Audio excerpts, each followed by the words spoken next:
کوئی مسئلہ نہیں ہے. اسی لیے آپ کو ریکارڈڈ سیشنز جو ہیں وہ پرووائڈ کیے جاتے ہیں تاکہ جب بھی آپ کے پاس فری ٹائم ہو آپ اپنے جو لیسن ہیں پریویس لیسنز ان کو اچھے سے ایکسیس کر پائیں. وعلیکم السلام ورحمۃ اللہ وبرکاتہ. کوئی مسئلہ نہیں ہے. ایک تو ہوتا ہے نا کہ بس آپ کی لائیو کلاس ہو تو بس آپ نے یہاں نوٹ کیا اور اس کے بعد ختم. تو ریکارڈڈ سیشنز پرووائڈ کرنے کا مقصد ہی یہ ہے کہ آپ لوگ اچھے سے جو ہے اپنے لیسنز جو ہیں ان کو ایکسیس کر پائیں. اور اسپیشلی وہ اسٹوڈنٹس جو نوٹس بنا رہے ہیں تو ان کے لیے آسانی ہو. جیسے جیسے آپ اسکرین کو دیکھیں اس کو فالو کریں. کوئی بھی آپ کی مسٹیک ہے تو آپ اس کی کریکشن کر سکیں. تو اس سے فائدہ حاصل کیا کریں. ٹھیک ہے ماشاءاللہ. الحمدللہ ثم الحمدللہ ہمارے 23 لیسنز جو ہیں وہ کمپلیٹ ہو چکے ہیں. وعلیکم السلام ورحمۃ اللہ وبرکاتہ.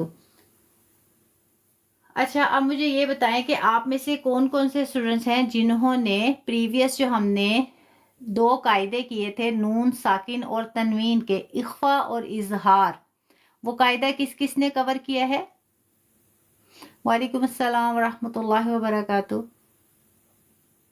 اللہ تبارک تعالیٰ آپ سب کو صحت تندرستی دے. اللہ تبارک تعالیٰ آپ سب کو اپنے حفظ و ایمان میں رکھے. اللہ تبارک تعالیٰ آپ سب کے علم و عمل میں اضافہ فرمائے. ماشاءاللہ ماشاءاللہ. ٹھیک ہے ماشاءاللہ. اور جو نیو اسٹوڈنٹ ہیں جنہوں نے آج فرسٹ ٹائم کلاس کو جوائن کیا ہے کوشش کریں کہ اگر وہ اس سفر میں ہمارے ساتھ شامل ہونا چاہتے ہیں تو وہ شروع سے اس میں شامل ہوں، کیونکہ 1-2 لیسن اگر آپ لے لیں گے تو اس کا آپ کو فائدہ حاصل نہیں ہوگا. اگر آپ شروع سے ہمارے ساتھ آئیں گے تو آپ کو مکمل سمجھ آئے گی. جیسا کہ ہم اس کلاس میں سیکھیں گے لفظ بہ لفظ قرآن کریم کا ترجمہ جو ہے وہ ہم سیکھیں گے. اس میں جو بھی تجوید کے پوائنٹس ہوں گے وہ کور کریں گے. عربی گرامر کے جو پوائنٹس ہوں گے وہ کور کریں گے انشاءاللہ. اور اس کے علاوہ جو لفظی ترجمہ با محاورہ ترجمہ ہے وہ بھی کور کریں گے. لیکن اس کا فائدہ آپ کو تب ہوگا جب آپ شروع سے لیسن نمبر 1 سے جو ہے ہمارے ساتھ آئیں گے. تو کوشش کریں یوٹیوب پہ ہمارا جو یہ ریکارڈڈ سیشنز ہیں اس کو ایکسیس کریں. اور جیسے کہ پریویس لیسن میں ہم نے سب سے پہلے سورۃ البقرہ جو ہے اس کا کیا، سورۃ الفاتحہ کا ہم نے لفظی اور با محاورہ ترجمہ کیا. اس کے بعد ہم نے یہ تجوید آف رولز جو ہیں یہ سٹارٹ کیے ہیں. یہ سٹارٹ کروانے کا مقصد یہ ہے کہ آپ خود سے، اب یہ نہیں کہ آپ ڈیپینڈڈ رہیں بس آپ کو کوئی قاری چاہیے قاریہ چاہیے یا کوئی عالم چاہیے عالمہ چاہیے اس نے ہی آپ کو پڑھانا ہے. یہ ضروری نہیں ہے کہ جو قرآن اور تجوید اور یہ سارا کچھ یہ صرف مولویوں کے لیے یا جو عالم ہے عالمہ ہے معلمہ ہے قاریہ ہیں حافظہ ہیں حافظ ہیں ان کے لیے خاص ہے. ہم سب کر سکتے ہیں، ہم سب سیکھ سکتے ہیں. اور انشاءاللہ میں حتی الامکان کوشش کروں گی کہ آسان سے آسان الفاظ میں آپ کو سمجھاؤں سکھاؤں.